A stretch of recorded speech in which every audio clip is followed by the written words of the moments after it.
Paul's dealt with his struggles, he's dealt with his objectives in verses 2 and 3, and now he's saying, I need to strengthen you for this purpose, verse 4. Here's my purpose. I tell you this so that no one may deceive you by fine-sounding arguments.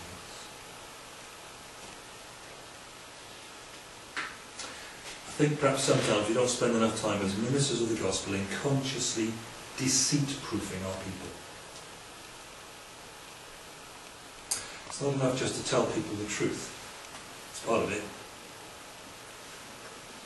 But there's more to deceit-proofing than that. You wouldn't go to a wall with a damp-proofing product where that wall was damp. And you wouldn't show the damp-proofing product to the wall and say, don't you be damp again, would you? You'd take that stuff with a very stiff brush and you'd work it in thoroughly. Is that right? We don't spend enough time actually deceit-proofing our people. It's not actually enough to tell people, you've got to work it in. And Paul's opening his heart to these people. He's laying aside any semblance of spiritual superiority, any career building or pretense. I am struggling for you. See?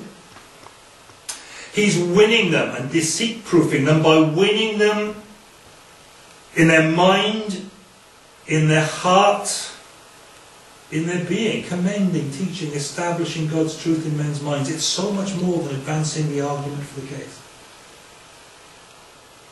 It's so much more than fine-sounding arguments. I worry about people who depend on such means. You know that. You've heard me say that in a student setting. You've heard me say it too. Fine-sounding arguments, yeah, great. That's entertaining. But what about winning the man? What about winning the woman? For a consistently lived truth of God sort of life. I worry about people who depend on fine-sounding arguments. It doesn't really deal with the issue. We personally, we publicly, we openly, in our own being, says Paul, we proclaim and we demonstrate God's truth. That's why I'm telling you all about my struggles, and I want you to know about them, so that you can see what the gospel's like. The gospel is not, I was a terrible sinner and now I'm this marvellous plaster saint. Look at me. The gospel is but for the grace of God. I don't follow him for one day.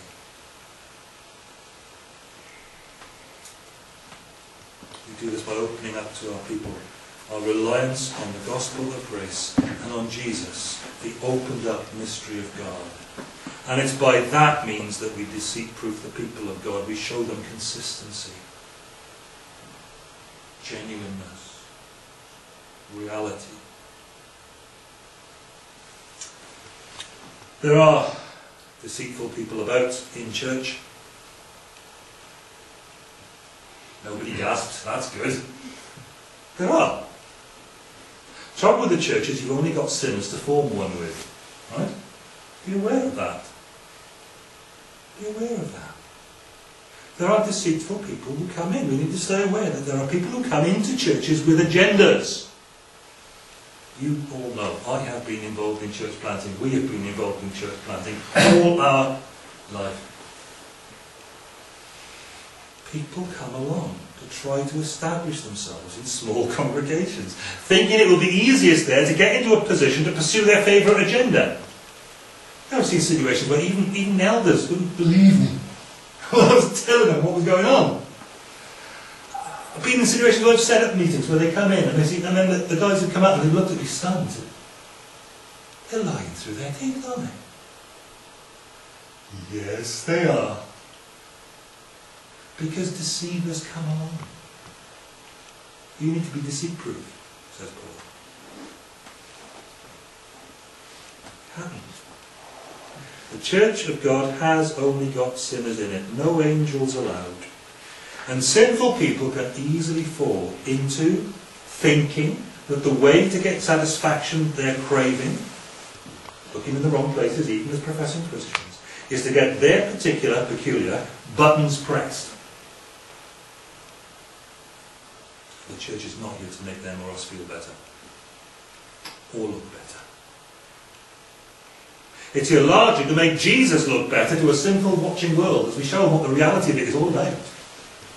Because it's a reality they struggle with. Deceitful people can wreck that very easily. Go to the mart on Monday, or wherever it is you go and meet with people. Certainly for me, and ladies it'll be different, so forgive me, but for us it's different, okay? You go and you see guys who are struggling with their teenagers. They don't know what to do with them. Teenage lads, lasses. We don't need to explain what they get up to, do we? Guys whose hearts are breaking. In the course of just trying to raise their kids. Be plain, clear and honest and not synthetic but authentic. That's what God requires of us. So it does the trick, says Paul, that's what we're about. It demonstrates the gospel of God and how it applies. How the rubber hits the road in the situations where we struggle. Then there's the danger putting any faith at all in what sounds good, rather than what is demonstrably and biblically right. I heard some argument yesterday on the Radio 4 programme Saturday Live, hosted by the Reverend Richard Cole. Did you hear that discussion? Oh, you heard that too. How's your blood pressure? Don't even ask.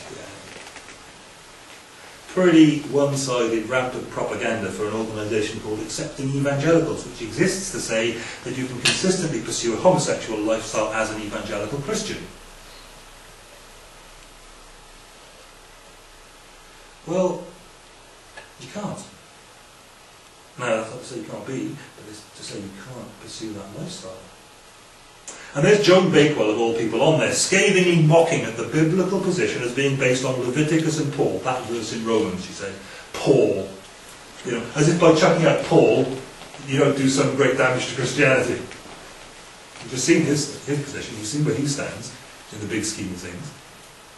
Simply mock, disparage, not even a fine-sounding argument, but it would have sounded fine to a secular society that wants to seem liberal before it wants to seem biblical. Seems fine. Sounds right. Beware of fine-sounding arguments that are not consistent with the revealed Word of God.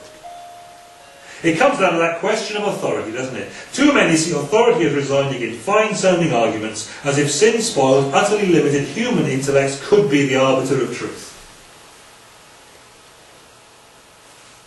And in fact, authority resides in the infinite and sin-free intellect of God, and we know what's in his mind because he speaks. And he speaks in his word.